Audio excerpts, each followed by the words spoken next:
My family runs on CPT. We don't got funny story time. We live. But if you wanna That's share rich with the right group, That's they're rich. 7 minutes. They're 7 minutes behind. So if the show just ended, it didn't end for them. They're probably having Malik go, ah ha ha, I miss you, Molly. You could come with me. Um, so just letting you guys know that I'm currently on my phone. So if I like lean in close and I like touch something, that's probably what I'm doing. It's all good. I love these white backgrounds. Is that something that you guys have as students? Like that just became the norm? Because it's so uniform. Y'all the big think tank. I'm here for it. I missed the memo. I got pink. Oh, it it's looks just a so wall. the same contrast. I'm so sorry that I disappeared for that second, y'all. My computer just decided F Rashad. That's okay. It's all good. We live now. We kicking it. They done seen the show. They gonna come. They gonna talk. We kicking. You good? Take your time. Yeah, so y'all just all have white walls is the situation. Yeah. You know that self-tape game, you gotta look, my background's be getting wrinkled. I'm like, okay, let's just take it back to the classic. The classic white wall does just fine. So yes.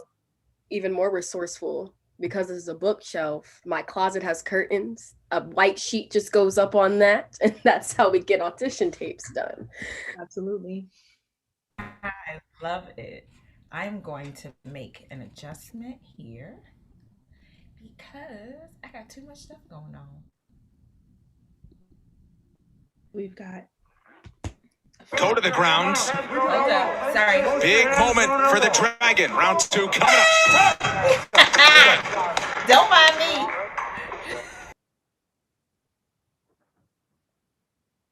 Oh, everybody's on mute. Well, I just panicked. I don't know. I'm so funny. What game is that?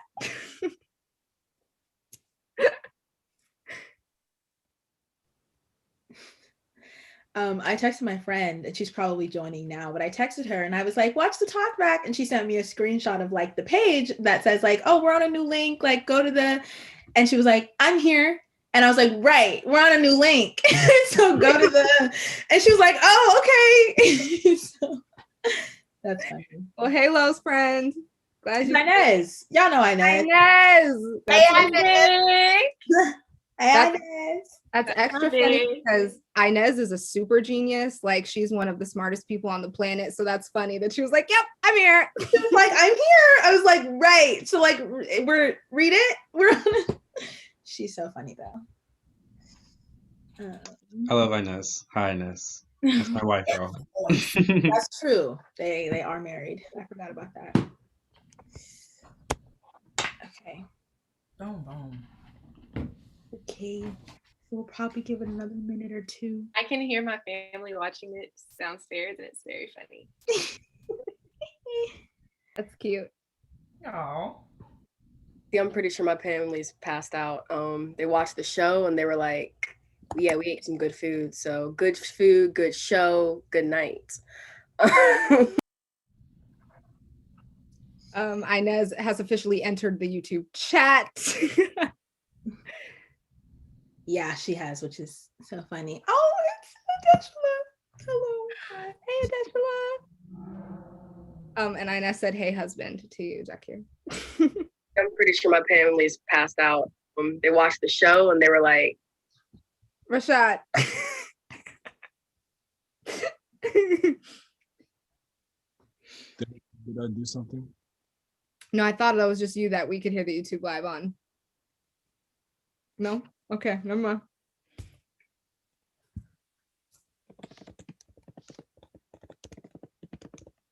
Okay. Typing away. So funny.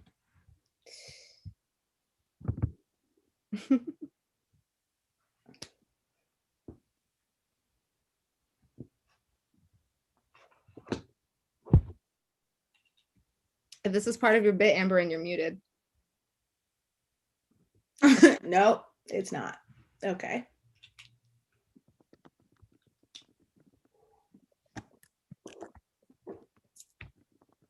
Okay, Amber Rain, so you can start. You can get started. Oh, we love to see it. Hi, everybody. We are really excited that you have joined the the Howard Players 21 Strings After Party IG Live. Was good. We have a special guest, born and raised in Detroit, Michigan. For over 15 years, Goldie E. Patrick has been passionately working, living, and building artistic collaborations in theater. Founding executive and producing artistic director of Fresh with two H's Incorporated Theater Company for Black women and girls. Goldie has been working thoughtfully as a playwright and director to model her mentor's contribution to the canon of theater that illuminates the Black experience. She is simultaneously pushing the boundaries of form, style, and aesthetic. A professor of hip hop history, culture, and theater, Goldie has cultivated a vast, culturally inclusive lens and praxis to her work. As a playwright, she is a fresh voice and a perspective echoing the multi-layered experiences of Black women and girls. A proud Howard University alumni of the Theater Arts Department, okay, with a BFA in what? In acting. Oh, Goldie is currently pursuing her MFA at Columbia University in playwriting. Okay. what up, though? Thank you so much for the introduction. It's always weird hearing your bio because you could just like lie up in there, and I always want to put extra stuff like Grammy Award winning, MacArthur Genius nominee or something.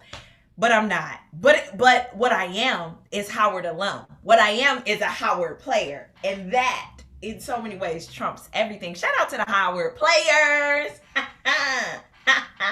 What I love about Black people is we will make it happen. Howard Players is the first place where I learned how to make it happen. You don't need a budget. You listen, give us passion and give us talent and we will make magic. And that is what you have done with 21 Strings. Congratulations. Give yourself some love. Hey. I am so here for it. I'm excited to be a part of this talk back for 21 Strings, which was a beautiful experience. So much more than like a play or a production. It was a total experience. And my job here is really to just help lead this conversation and get the pot stirring. Yes, we're going to stir the pot.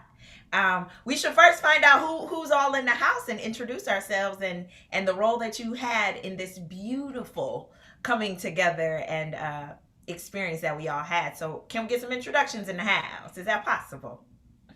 All right. Who wants to start? Don't all jump. I vote Sangu. Sounds great. From the big brain and beautiful heart of Nsangu, the playwright, Howard alum, my brethren, my god brother, my friend, my breakdance competition partner. Right. Will you please introduce yourself and tell us about your role in 21 Strings? And then you get to pass the mic. No doubt. Peace, y'all. Sangu Jikam, playwright of 21 Strings, Howard alum, former Howard Players president. And I had the honor and privilege of creating this work specifically for the Howard Players. And they took it and did a fantastic job, which we'll get into. So since I'm the playwright, I got to pass the mic to my directors, Jakir and Amber Rain. So hello, everyone. I'm Jakir LaFon, and I am the director of 21 Strings. I'm a junior acting major, classical voice minor at Howard, and I was super thrilled to work on this project. Can't wait to discuss it more. Amber Rain. Hello, y'all. My name is Amber Andrews. I'm a sophomore acting major at the illustrious Howard University, the treasurer of the Howard Players, and the assistant director and associate producer of 21 Strings. My pronouns are she, they. And I think I'm going to pass it over to Autumn. Hi, everyone. My name is Autumn Angeletti. My pronouns are she, her. I am currently the president of the Howard Players and therefore a producer of 21 Strings. I also play the role of Papa. I'm very, very happy and excited to be here. And thanks y'all for chatting in the chat. I'm loving it.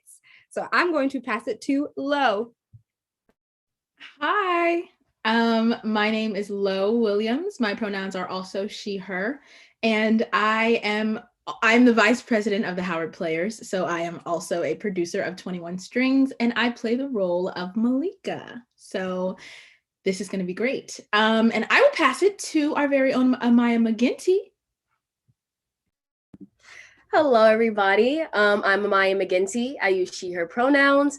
And I'm a sophomore acting major and psychology minor from Augusta, Georgia. And I play Molly in 21 Strings. And I'm really excited to discuss this show. I had a lot of fun.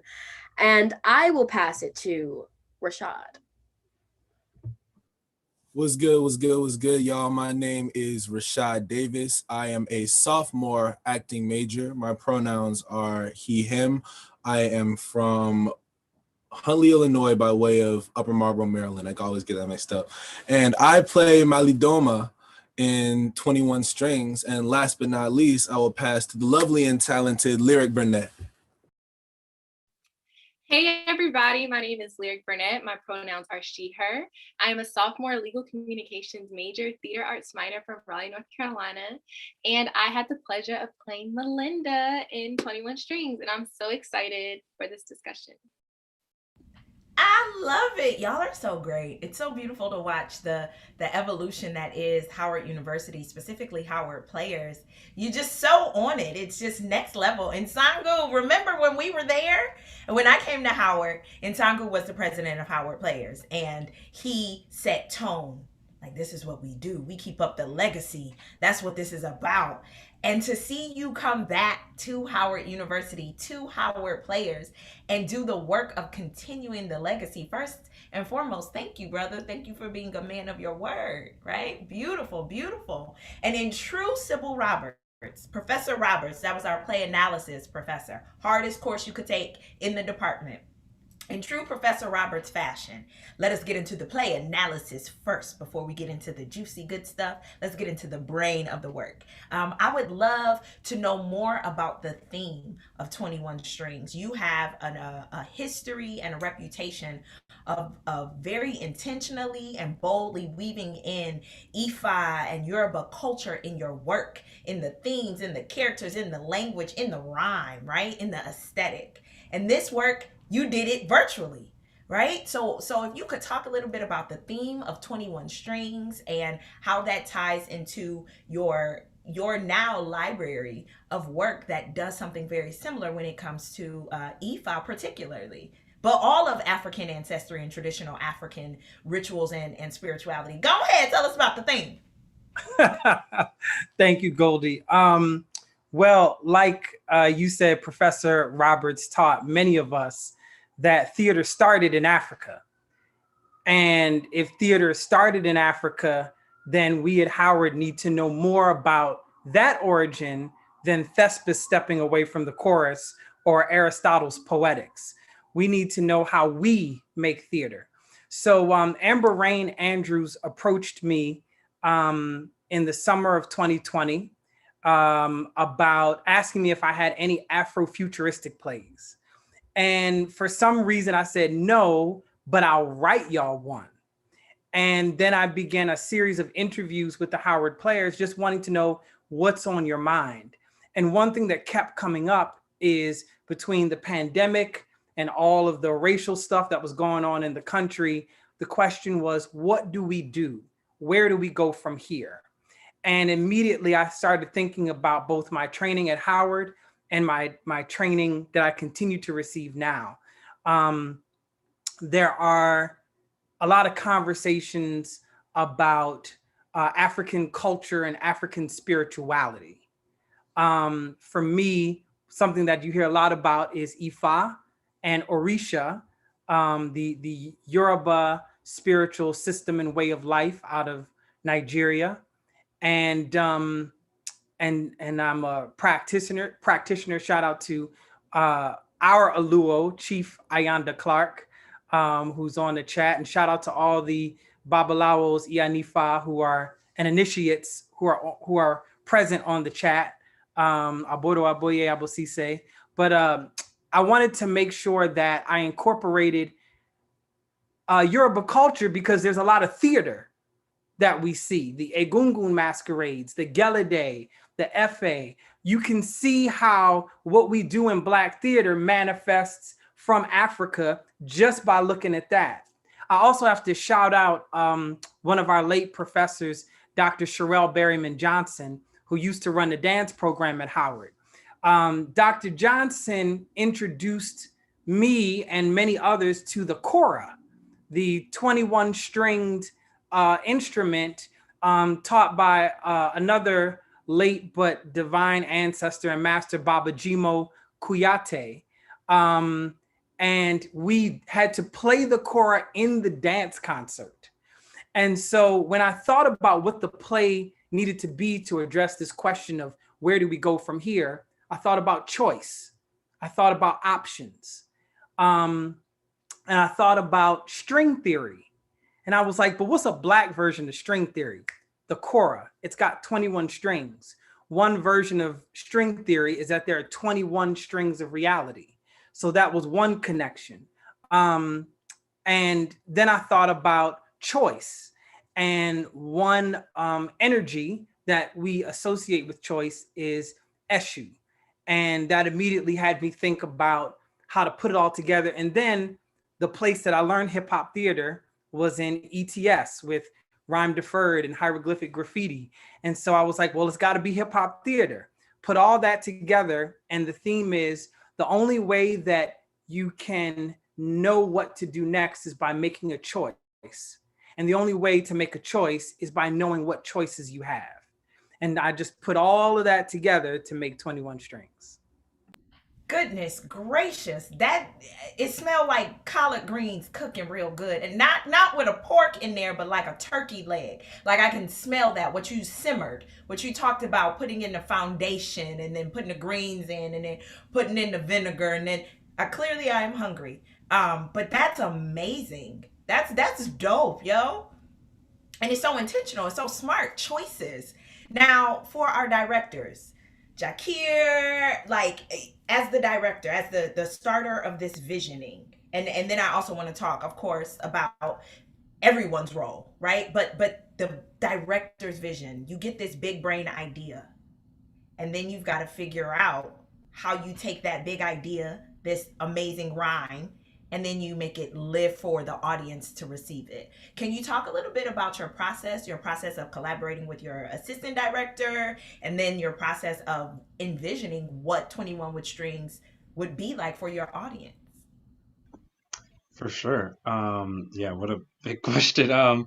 The process of developing the show was a really interesting one because and we can all, or the ones who know what the first draft of the show looked like it was so incredibly different from what we have now. So it's like I had a process then, but like what the process became was so much different than what I anticipated. Because I was like heading into it, approaching it like, a play. Like you're gonna read it, do some analysis, and block it out and figure out how to do it virtually.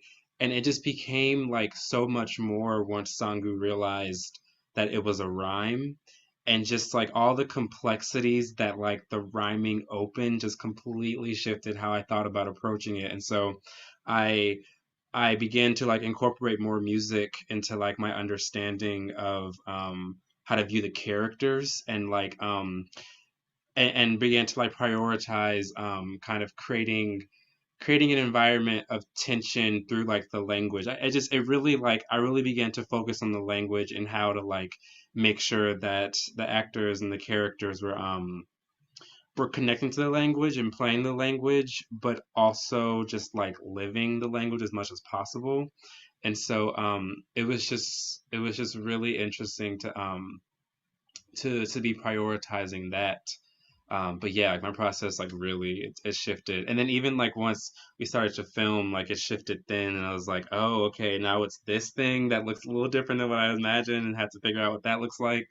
And then incorporating like more music into it, because originally I was like, oh, we're not going to be any original music, it's just gonna like we're gonna do more vocal stuff. But then we tried stuff and it just like didn't fully work out. And so like, cool, there's an opportunity to incorporate more music, let's do that. And so like finding ways to do that was just like another layer. And so it just became like layer upon layer of things to incorporate, and just you know, I was constantly kind of being challenged and, you know, forced to think in different ways. So that was cool. But yeah, it was a crazy process to answer that question. I love it. I love it. You put the seasoning on the greens. I'm still saying the greens analogy. We're gonna stay there for a little bit, okay? We're gonna Okay. stay there for a little bit. Now, Amber Rain, you are assistant director, but you're also associate producer, correct? Yes. So you have this dual responsibility of helping secure this vision and collaborating with the director on this piece. What was your experience around collaboration and helping to secure the vision coming to life? Yeah, well, I think Jackie has a really, really incredible way of working with language. And in my brain, I think a lot of the stuff came from seeing when I read the script and heard the script, I saw a lot of sounds and colors. Um, so I think that marriage between using that language and then having worked with Sangwoo before, kind of knowing his style as well, and marrying all three of those together was really fun. Um, and then also assisting with costumes and what their world, what each character's world looks like and what chaos looks like. From our incredible set designers, sound designers, all of them. Just y'all did a great job. Shout out to you. So that was just a really fun process. I'm also a very physical person, and so getting up and moving and assisting everyone in getting that physicality with their characters. You know, Malika trying to fight everybody, and you know, I just yeah. So that was my main part in it, and just it was really, really beautiful experience for me. Word. All right, I'm gonna lean in. I feel like Wendy Williams when I get to this part. We're gonna talk to the cast now. Hey y'all. Did everybody take a moment to celebrate themselves that they did that opening weekend? Y'all had your opening weekend, the whole thing happened. Come on, you can unmute yourself to celebrate yourself. It is well deserved, right? Yeah. Like I've been waiting on this. Because I want to know. I think in a lot of ways you're setting a precedent for what not only what work looks like, right? But work that has power and purpose to it. And when when you do work that has power and purpose, it can be transformative, not just for your audience, but for you as the performer. So I would love to know how participating in this process, in this show, has transformed you individually. Has it impacted your relationship to ancestry, your relationship to social justice, maybe even your relationship to performing virtually? I would love to know more from the performers how this experience transformed you, if at all, if it did. Do you need me to tell you who gonna start, or y'all gonna decide who starts? Okay, Lo, since you unmuted.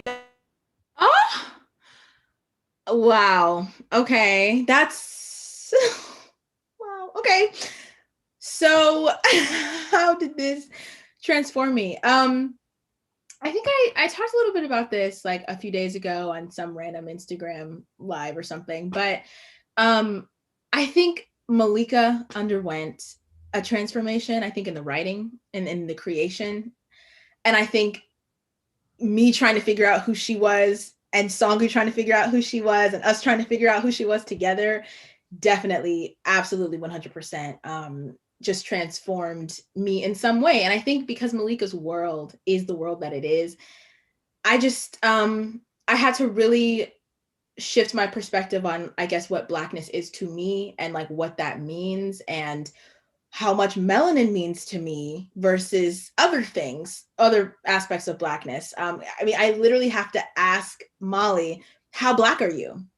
And we kind of sat and talked about like, well, what are you expecting her to say? Right? Because like, we know what she says, but what are you waiting for? And I believe that Malika doesn't even really know. I don't think Malika knows what she wants to hear. I think she's like, I'll know it when I hear it. And I think that's how I am as Lo. And so it was really, really fun and interesting and challenging to have to really sit and go, okay, what is Blackness to me? And how important is it to me? And what do I believe about the relationship of Blackness to other people? And I know that's like super vague, but these are these huge questions. And so it spawned so many more questions that I now have and I can now work to answer in the coming years. So that is what I'll say about Malika. That's beautiful. That's so dope.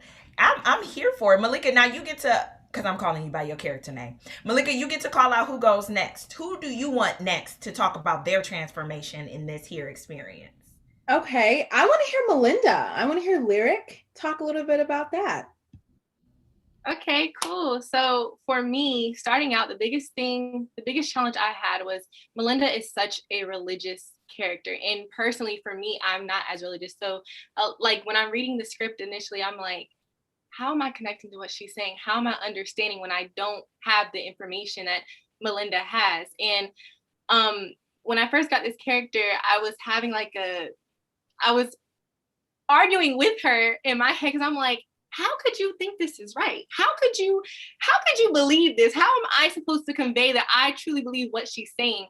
But it made me like take a step back and realize that, you know, this is all Melinda knows. She doesn't have the knowledge that I have now, and I can't apply what I know in today's world to her character in her timeline because it's not the same. We haven't experienced the same situation. So I had to really take a step back and separate myself completely from who Melinda is. And then in doing that, she made me find the strength in submission because for me, I'm a very dominant person. I call the shots. I know what I want. I expect things and I say it. And having to play Melinda and realize that it was like, wait, the white man controls stuff and she's okay with it? But why is she okay with it? Oh, this is why. It made me realize it's okay to step back a bit. And, you know, you're still passionate in what you believe in, but there's levels to it. And I'm able to use that and apply it to whatever I do from now on. And that was the most incredible takeaway I've had from this role. Blue hashtag, there are levels to this. Now, do you want to pass it on to the next transformation? Yes, I definitely will. I will pass it to Amanda. Excited for this. Yeah, so with this, I think the biggest transformation for me, let me start off by saying like Molly was not an easy character for me to get right off the bat. I was like sitting there frustrated for so long, like Molly's like this super educated and dope activist, and I wish I was like as brave and like as outspoken as she was and as that she is. And then as I like started to get more into this character development and understanding Molly, it's just like there's so much that she does not know. There is so much that she is like blind to just about understanding about her own world. She's educated, but is she really conscious and in tune to what's going on and understanding her Blackness and the history of her Blackness? And so with that and understanding that, I'm like, okay, so me and Molly aren't too far off. And the more of like finding the relationship between that, it got scarier, and which is good. It got scarier and just more like feeling these scenes and just like being put on the spot and being called out and meeting these perspectives. It felt very personal. It was a very personal attack. So like that moment where Papa is like cursing me out about why you trying to give up, I was like, can we take a moment? I'm a little emotional. I felt attacked. And so I think understanding that it starts with me. I don't have to compare my journey of activism and where I am on my Blackness to anything else. It starts with understanding my choices, my options, what I want, where my mindset is. I think I needed to hear the story, be a part of that story to understand that for me, and just start with researching and looking and reading and understanding for myself. And that was liberating. So I felt very liberated in the story. So yeah, that was my transformation. I want to hear from Malidoma. So I think that in terms of the biggest transformations that I made, I think that first and foremost, shout out to Sangu for writing such a brilliant piece, because it really made me think about a lot of stuff. Approaching Malidoma, it was crazy how easy it was for me to kind of understand his perspective. Like, it kind of took me aback. I was just like, whoa, why do I think this is kind of makes sense? Like, it was like, that was an interesting sort of thing for me to sort of realize. But ultimately what I kind of thought about and what it really made me think about was the fact that no answer is like a definitive right answer, because I have a perspective of what change should be. Every character and every person really that's here has a perspective on what change needs to happen and what change should be. And so what was really transformative for me was realizing that it's not as one-sided as we as individuals might make it seem.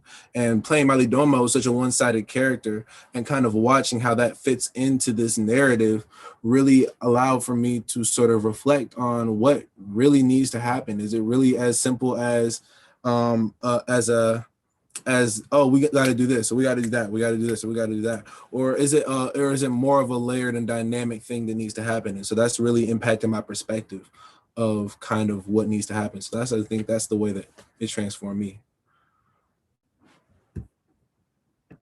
I love it. Autumn, you ready to take us home? You really ready to tell us about your transformation?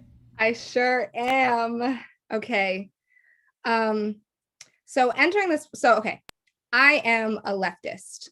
I'm a communist. I'm an abolitionist. I'm all of those things.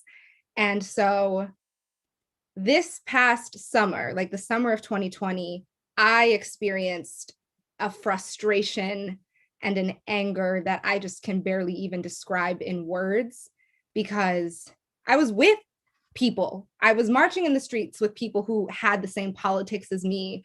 And I was, in the echo chamber of people who believe the same things that I did. And it still felt like nothing was happening. And I still felt disconnected to the progress. And so I got mad at just like my fellow leftists. And I was just angry at all the people who felt the same things as me, because I was like, well, y'all must be stupid, or I must be stupid. Somebody's doing something wrong, because it felt like nothing tangible was happening. Fast forward to when I got cast as Papa in December of that year, I had to then approach a similar premise as Molly's experience from someone who is not a human being, but someone who is an Orisha, someone who cannot make choices and feel things based on a human experience, but from a divine one. And so what that made me do was directly confront a huge component of being a leftist that I was ignoring, which was the spiritual component, and the fact that our ancestors have been doing this for generations, and they've been calling on Orisha, and they've been calling on their divine beings that they pray to and that they worship to for generations. And I wasn't doing any of that because I'm not grounded in any spiritual practice of my own. And so I was kind of just ignoring it and letting it be something that I didn't deal with. Somebody else could deal with that. And I know now, after playing Papa, that I need to begin the search for what my divinity is and what I'm connected to. And I need to look to my ancestors. I mean, they're all on a wall in my house. I mean, we care a lot about our ancestors in this household, but I'm not asking them questions. And I'm not trying my best to connect with them and get the answers that they have. And so that is my transformation, is that I'm taking everything that I believe, my whole politic, from a very, very different approach now. And I feel like, I'm not there yet, but I feel like I'm closer to the answers I'm looking for. So that's me. Ashe, ashe, ashe, oh, yes. Listen, now that's the work right there. I love that. That's such a powerful statement. And 21 Strings definitely illuminates how much our political warfare is a spiritual warfare. And that our tools are not tools of this world, but tools of our spiritual intelligence, our spiritual technology, and what happens when we tap into those. Thank you guys for being so honest and transparent about your transformations and your work to make these characters come to life. We have a question from the audience, the cyber audience of the virtual world. And it's a question about your craft as actors. Okay, so everyone doesn't have to answer. We'll just take a couple of people to answer the question, but it's about process and it's about connecting to your character. So the question is, as actors, do you have to have some element in common with the character that you're gonna play? Or can you play a character that to you understand even if you don't resemble in any kind of way? So, as you talk about characters that maybe are different from you or away from you, is there a way that, or a process you take to really approach and understand a character that you don't off the bat immediately know, especially playing a Norisha, because you don't know a Norisha. Like, so think about that. And if anybody wants to take a pop at that, go for it.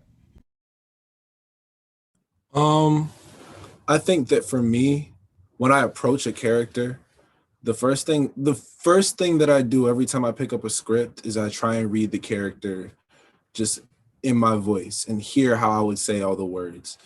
Because for me, what that kind of does is it allows for me to sort of think about how I'm thinking through everything that I'm saying as I'm saying it. So with Malidoma, I think that the first thing that I kind of connected to was just the fact that everything that I'm saying to me makes sense. And so I think that for me, the thing that's the easiest for me to connect to is the point of view of the character, regardless of whether or not I agree with it. I understand having a strong point of view, and I understand feeling like this is like what I'm saying is right. And so the next step for me, and the thing that's sometimes a challenge, is trying to figure out how to apply my point of view to a thing that I don't necessarily believe. And so I have to start thinking and kind of unpacking where there are commonalities, because I think that the way that we sort of look at things isn't necessarily binary. It's like, oh, this is right and this is wrong. I think that there's like commonalities in all sorts of theories and perspectives. So in terms of approaching characters and trying to understand how I can connect to them, I think that that's how I've approached it. Word, dope. Lyric, can you answer the question and give us insight on your process? Yes, definitely. So of course, playing Melinda, I understood her, but I personally did not. I felt like I did not resemble her initially, whatever, just some of her beliefs.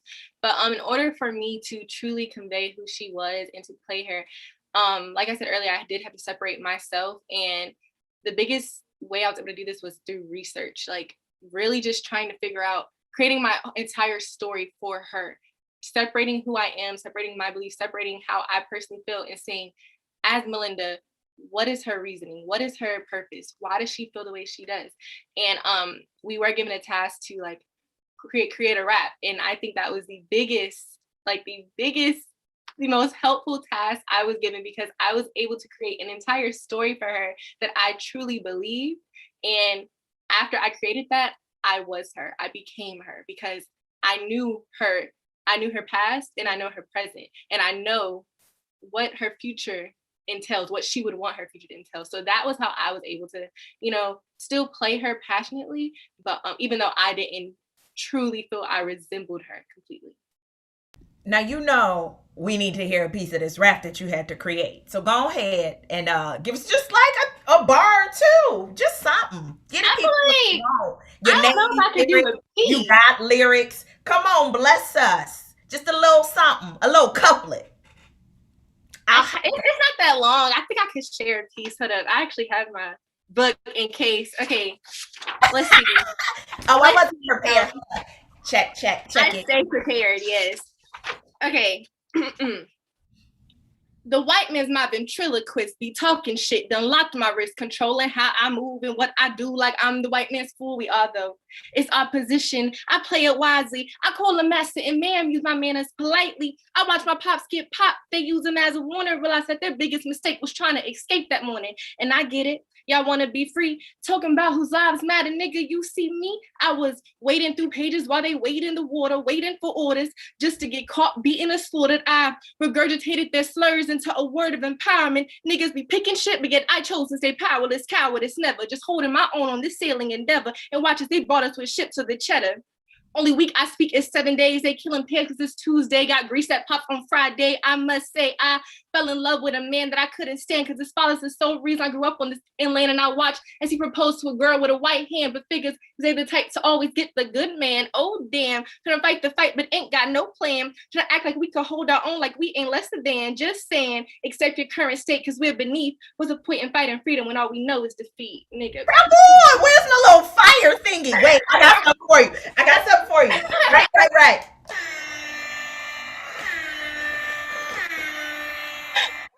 That's how you know I work in hip hop. Thank you. Blip, blip, blip, out of nowhere. Listen. Okay, just you done burned down your whole little Zoom thing. Just it melted. It's done. It's done. Thank you, bars. I heard you on a triplet in the little bars. Okay, I'm here for it. Ooh, y'all are bad. Bad meaning good. You see this sign go? You see what you done started? You see what you done started? That was the whole point. They are getting stronger. Your The little force of hip hop theater is with them. Can I ask you a question as the old heads in this space, right? Because hip hop theater right now has a place on Broadway, right?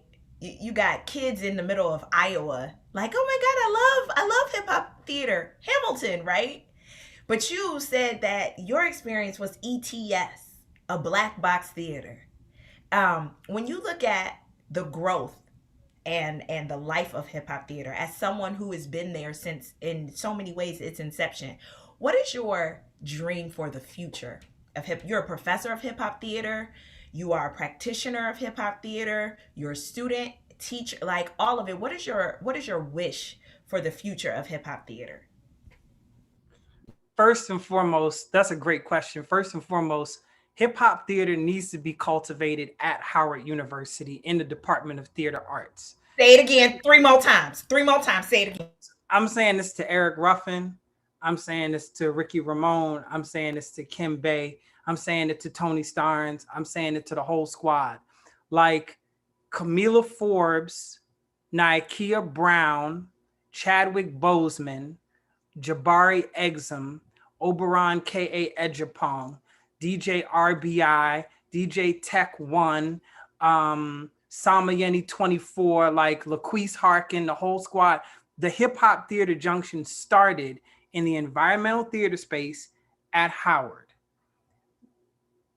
And many years later, you have me and Goldie representing, we were like the first to really, it's like the Can You Feel It, you know, when they were sprinkling the magic, we was like the ones getting hit by the magic first. And we're still continuing the tradition. And so it's incumbent that hip hop theater be something that Howard claims. Every way that it's made is Black. Every way that it's made is African. Why would you want to learn how to be accepted when you can learn your own and take over? You know, then you can really scream HU all around because it's yours. So that's the first thing. So I think 21 Strings is part of the wish of where I'd like to see hip hop theater go. Second, no diss to Lin-Manuel, but you know, Parents Just Don't Understand by DJ Jazzy Jeff and the Fresh Prince won the Grammy first for hip hop. But then everybody started learning about De La Soul and Queen Latifah and Eric B. and Rakim and Big and Pac and NWA and Public Enemy and Tribe Called Quest, the real killers. And like the real hitters are us. We're the real hitters.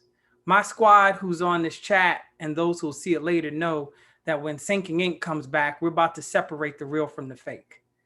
And so the other thing is that now we need to have delineations of that which is commercial and that which fits into a particular ideology and that which does what hip hop is supposed to do, free people, you know, and to maintain the history. So I think that those two things should happen, but most important, like Howard University, Department of Theater Arts, hip hop theater is one of the places that Howard is one of the places hip hop theater got started.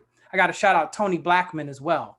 You know, like we help to make hip hop, we help to make activism, we help to make Black art what it is. The Howard Players is the oldest Black performing arts student organization, period.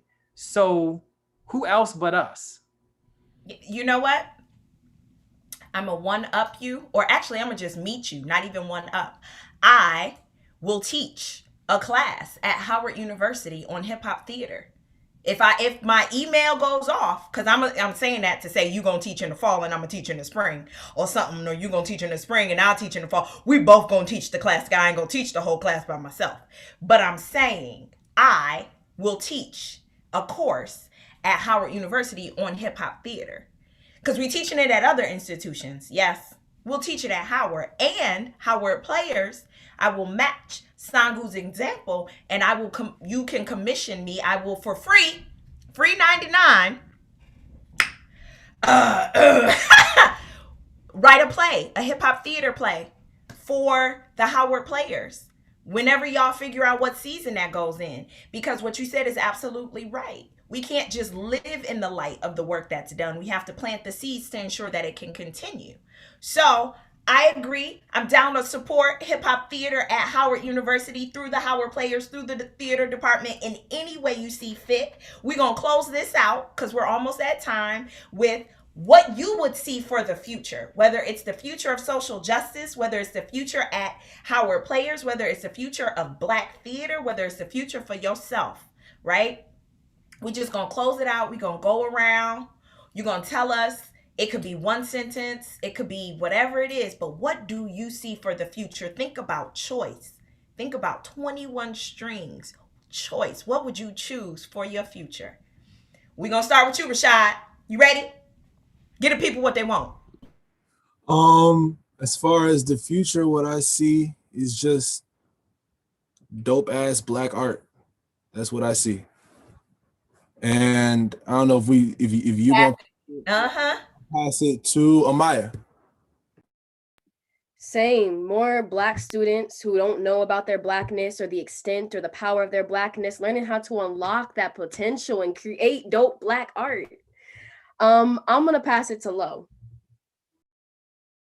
Okay. I'm gonna say I want to see us. What does Molly say? Synthesize and synchronize all this. Like, I want collaboration. Because Howard University is also one of the only HBCUs that has a theater department. Like, it's the only HBCU that has a musical theater department. So you have that. So I want collaboration with more HBCUs, more Black artists, so we can all learn from each other. That's what I want. And I will pass it to Lyric. Similar to everyone, I just want collaboration. I want creation, and I want people to be able to embrace the unfolding mysteries on their path and just be limitless. I am going to pass it to Autumn. Ooh, I don't know how to, God, how am I, okay. The future I am seeing and feeling is, when you see a show and you get like chills down your back at the right moment, I want like permanent chills in everything that we do and everything that we create, just always generating that feeling. That's what I want for the future. What you want, Jakir? That sounds pretty nice. Yeah, I want the same thing, and I was gonna say like kind of just like one word, like liberation, like thinking about like Black artistic spaces in general, political spaces, like everyday casual kiki space. Like I just want us to like be liberating ourselves and be thinking about things in new ways, and like stop kind of falling into the comfort of familiarity and being like, well, that's just how we're used to doing it, and so we're going to keep doing it that way. Like I want us to keep challenging ourselves to move forward and not accept things just because. What do you want, Amber? I want the cultivation, okay, the innovation and the creation of Black art in all spaces, okay. I see myself continuing to direct and act with art that is yeah. Someone said my freshman year, someone had said there's a renaissance happening at Howard, and I'm so happy that I'm a part of it. So I want to continue that renaissance and contribute to that renaissance as long as possible. Dr. Randolph, period. Dr. Randolph said that. Shout out to Dr. Randolph. So that is what I want to see. What do you want to see, Sangu? Theater that makes our ancestors proud, and us defining what we actually mean by liberation. And even if we have different definitions, we all know what we're working towards. Obviously, there are 21 strings on a kora. You can make a song, even if not all the strings are connected to each other. Their vibration and melodies are. And I want to see like there's always been a renaissance at Howard. Let me just say that. Like, there's always been, but now is the time to make sure that that renaissance continues and becomes a continuum. Who ain't go? Everybody went. Oh, dang. What you want, Goldie? I feel like I'm constantly living in the future of the Black future in spaces like this. So more spaces like this, liberation for my people. I want my people to be free, as Umi says, as Mos Def says and Umi says, which is a classic Howard University Ashe cipher song. Thank you all so much for taking time, taking talent, and taking up space in the most important way possible. Thank you for your genius, your bravery, and your heart on screen, right, in process. Sangu, up next, you mentioned Sinking Ink. We what? Gonna follow your Instagram and follow the website so that we can be ready when it comes out and we could be there? Is that what we doing? No doubt. Follow me on IG at the Sangu Jikam. I got a lot that's about to drop between now and 2022. A lot of hip hop theater, a lot of non-hip hop theater, a lot of in-person, a lot of virtual. And, you know, we about to kick it. We about to kick it to a whole nother level. So get ready. Get ready. I love it. And in terms of the Howard Players, we all need to make sure we go onto the Howard Players site, that we buy merch. I'm personally going to buy some merch because I need new merch. We're going to buy merch. Is there a way is there a donate button on there?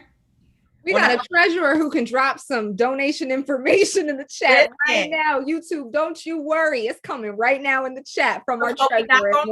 We're not going to ask y'all to rob Peter to pay Paul, because I don't even know Peter or Paul and them. And I feel like personally, you know, part of believing in Black freedom is investing in Black freedom. And so that's investing in the Howard Players. So Cash App, PayPal, donate, website, find a way. If you donate to the Howard Players, you ain't got to tithe tomorrow at church. Okay? So go ahead and make that happen. Put your money where your mouth is. I will donate. I will be one of them. Go ahead and post it on your IG that you donated. Thank you, Howard Players, so much. Amber Rain, you going to give us the insight on how to give the money? Yes, you can donate to the Howard Players using Cash App at Howard Players. You can use Venmo, Cash App is the hashtag Howard Players, excuse me. You can donate via Venmo at Howard-Players, or you can send through Zelle at howardplayerstreasurer@gmail.com. Okay, just a quick little email. And yeah, you can go on our website to find our merch. It's under the 2020 to 2021 tab. So you'll see it on the left. Just click that. It says buy merch and you'll see it and you can buy. Boom. I'm challenging anybody that went to Howard from 2000 to 2005 to meet me on the Cash App or the Venmo to donate to the Howard Players. You got to take the old head, Sangu, because y'all got better jobs than us. But yeah, we're about that life. Yeah. Hopefully we get a chance to do this again for the next brilliant thing that the Howard Players does. But in the meantime, thank you. Enjoy your Saturday. Thank y'all, family, that tuned in to the talkback via the YouTube or the other interwebs, Blue Ivy's interwebs. And be good. Take care of yourself. Be safe. And we'll see you in Freedom Land. Yes? Ain't you? You know. No.